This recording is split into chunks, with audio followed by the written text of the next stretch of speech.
Okay, the summer movie wager for this year has concluded, so let's talk about how I managed to do this year. And the overall takeaway from this year's summer movie wager is that I still have a lot to improve upon, even though I managed to did hit the top three films this summer. So Inside Out 2 box office massive hits. I did hit for 13 points. Deadpool and Wolverine did hit 10 points. Despicable Me 4 did hit 10 points. And then we get into the more difficult positions, but let's have a look at the overall box office this summer. So yeah, as we can see, Inside Out 2 massive hit. Deadpool and Wolverine massive hit too. But I would like to draw your attention to the fact that Inside Out 2 and Deadpool and Wolverine are actually pretty close to each other. So I think if Deadpool and Wolverine had been released earlier this summer, I think it would have done better. It might have even overcome Inside Out 2 to be the top film of the summer.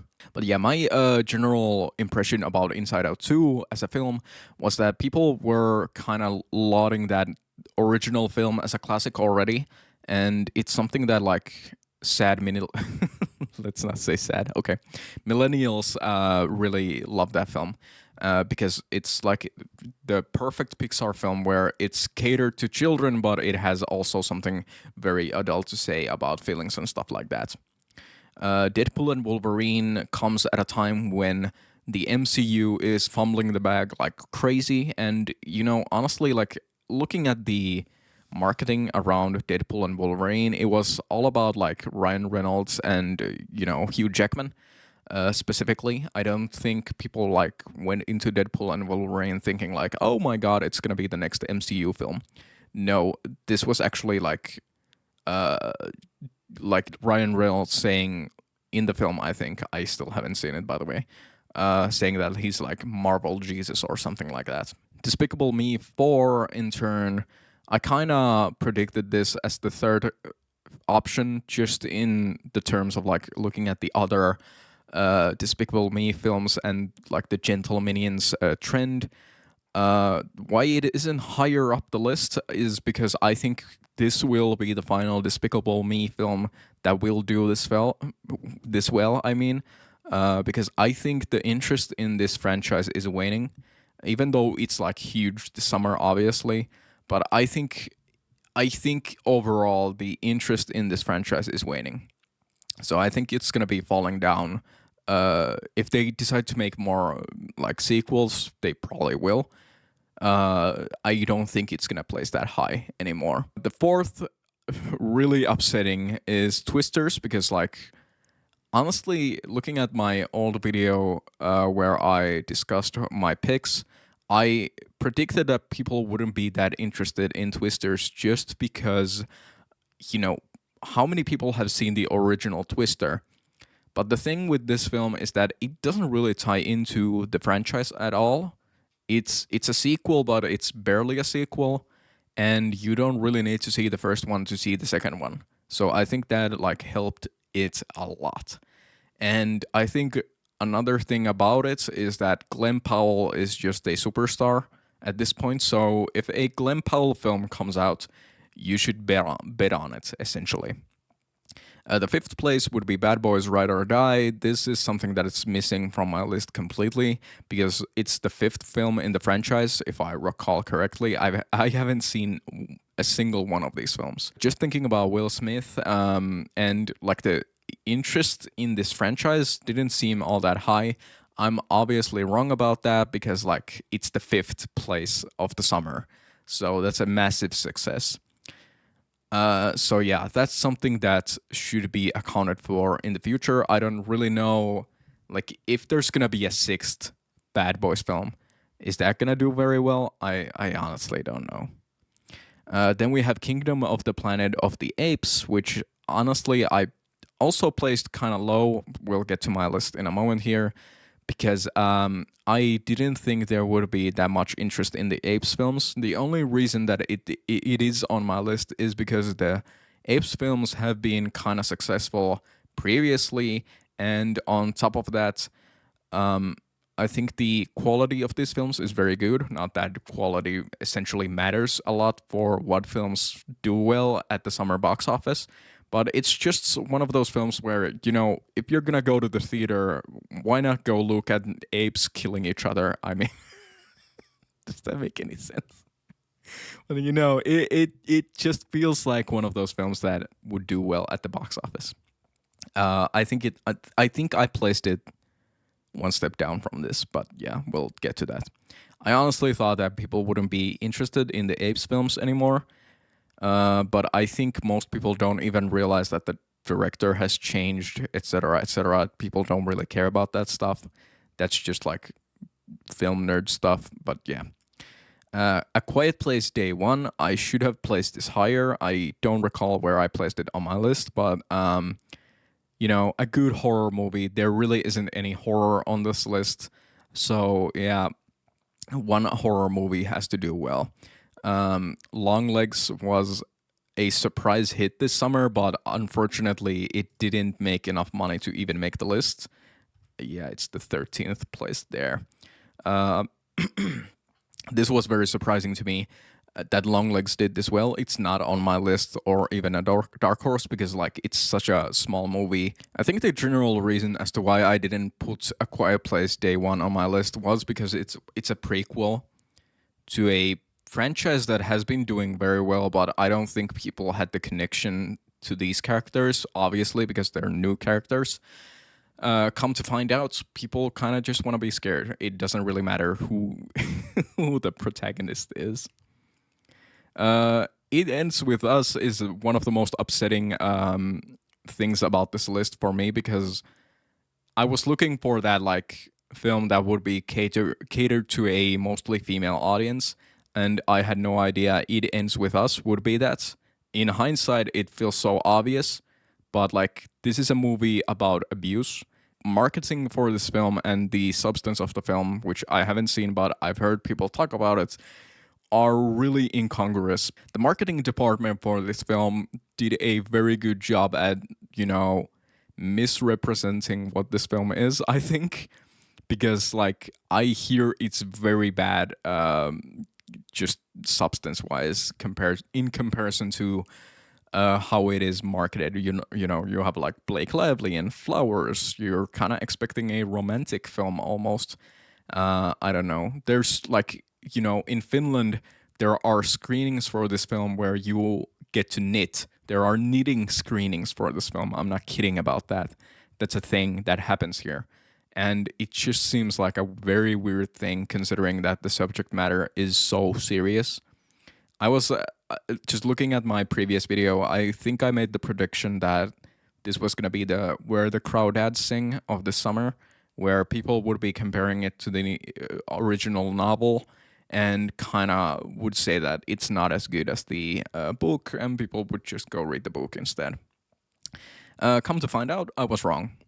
So yeah, that's something that I should take into account. Looking at book adaptations, if the book is huge, then go for it, and especially if it is intended for a audience that I'm not a part of, especially that's the weak spot in my list, obviously, where I don't see what other people are expecting to see at the films. And then we have The Fall Guy, which honestly is the biggest upset that I already talked about a little, in the sense that like, you know, it's Ryan Gosling. It should have that like bullet train energy. Actually, looking at the 2022 list, I think Bullet Train is exactly there again. So it kind of makes sense that, is it Jed Stahelski? No, it's the other guy from the original John Wick film making this. Well, anyway, kind of surprising. I honestly thought that it would do better because, you have Ryan Gosling, you have Emily Blunt, etc., etc. But yeah, looking at my personal lists, so Dead hit the first three. As we already talked about, The Fall Guy in the fourth place, it ended up being the 10th place.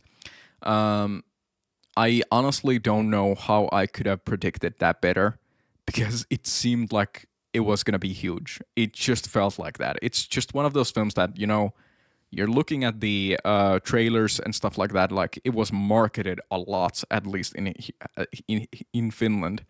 I don't know. I'm stammering with this. I'm so offended. Kingdom of the Planet of the Apes, I should have placed one step down, but I'm pretty happy with that. The Garfield movie didn't make the list. It was very close. It was like battling with the Fall Guy for that final spot on the list. Actually, let's check the difference. Yeah, look at the difference here. So the Fall Guy made it 92,009,000, and the Garfield made 91,942,000. So it's just a million. That's the difference. And I think, well, for my list personally, it wouldn't have made any difference because I had both of these films on my lists. But it's crazy how badly The Fall Guy did this summer, and honestly, it just feels bad because and everything that I've heard about that film is that it's not that bad, to be honest. And just considering Ryan Gosling as a movie star, I really like Ryan Gosling and Emily Blunt. If there is a David Leitch film coming out in the summer, put it as number 10 on the list from now on, because considering Bullet Train and The Fall Guy, it's the number 10 place apparently. Furiosa and Mad Max Saga was another upset this summer because everything that I've heard about the film indicates that it's actually good. But I think the tone and the aesthetic of it just doesn't really appeal to a large audience, and I think there's a split here between it has been almost 10 years. It has maybe been 10 years since Fury Road, so people don't really maybe care about Mad Max anymore. And if I recall correctly, I checked the numbers, the Fury Road film did actually pretty well at the box office. It was not just the critics who were glazing that film. But yeah, it's very upsetting that it didn't even make the list. Okay, going into A Quiet Place Day 1, as I already talked about, people want to see at least one horror film. And in my mind, it was either Alien Romulus or A Quiet Place Day 1, and as we can see, A Quiet Place Day 1 just came out much earlier than Alien Romulus, so it had more legs. I'm happy with the 8th placement here, even though it was 7th. I mean, more points, obviously. That's 3 points that I could have gotten there, but it's just so difficult. And then we get to the biggest upsets of my list. This is what really tanked me this year, unfortunately, and that is Back to Black. And that is the Amy Winehouse film. Biopic, and it did terribly. I mean, look at that. It's the 30th place. It's not even close to the top 10 of the summer. And I honestly went into this thinking about it was gonna be like Rocket Man. It was gonna be like Bohemian Rhapsody. And on top of that, I thought about okay, this would maybe cater to a more female audience. And apparently, it didn't really cater to anyone, unfortunately. So yeah, that's very upsetting to see. And yeah, finally, if only one slot down. So overall, I'm pretty happy with my list. Dead hit the first 3, and then we have Kingdom of the Planet of the Apes, just one step down, A Quiet Place, one step up, and If, one step up. The biggest issues here are the Garfield movie, Furiosa, and Back to Black. And, Back to Black, I already mentioned, this is just a bad pick overall. I'm gonna cop to that. I don't, maybe if I had read one review, I would have maybe thought about it more. But I just had the feeling this could draw people in. I should have maybe realized also that Amy Winehouse just quite simply isn't as big as someone like Freddie Mercury. Furiosa, I was kind of betting that female audiences would be interested in this just because of Anya Taylor-Joy. But come to find out, I don't think Anya Taylor-Joy even is that popular anymore. I don't know about that, honestly. It wasn't enough. It was just too much into the kind of weird George Miller aesthetic and tone. of the Mad Max franchise that I personally do like, but maybe not very popular with general audiences. And yeah, the Garfield movie, which was very upsetting as well, just because I don't think people are that interested in the Garfield anymore, which is very unfortunate. I hate Mondays. Okay, so what do we draw from this? So I think I don't know what's gonna be at the theaters next summer, but I think the biggest draws would still be children's films that also cater to adult audiences. That's a big hit every summer. I think MCU is going to be making a big comeback along with, Robert Downey Jr. And if we're gonna see Deadpool in more movies, people are gonna be interested in that franchise again. So in the future, I'm gonna keep placing MCU films pretty high up there. The Fall Guy, I honestly, like I keep saying this, but I honestly don't know how I could have predicted that better because it seemed like it had everything. It seemed like it had everything because you can't just rely on IP here as well because, like, obviously Inside Out 2 IP, Deadpool and Wolverine IP, Despicable Me 4 IP. The Fall Guy is not IP, but it had everything going for it, I think. Planet of the Apes IP, the Garfield movie IP, Furiosa IP, A Quiet Place IP, Back to Black even is IP if you want to consider Amy Winehouse a franchise. That's a dumb thing to say. Maybe that should have tipped me off. Like, it's not IP. If isn't also, is it based on a book? I don't know. Well, anyway, it didn't seem like there would be that much interest in it. I don't know. I think we can already say that people don't really turn up for films that aren't IP just because of that like FOMO factor. You need to be a part of this MCU whatever discussion. And in the case of something like Twisters, for example, that's IP and a big movie star. So it's a combination of those two things. Also, I think like people love watching like disaster movies in theaters specifically rather than home. So that's something that I should have taken into account. Honestly, I obviously I couldn't have known that Twisters wasn't gonna tie into the first film. I don't think people really knew that it was even a sequel. That's something that I should have maybe noticed, but I don't know. So yeah, okay.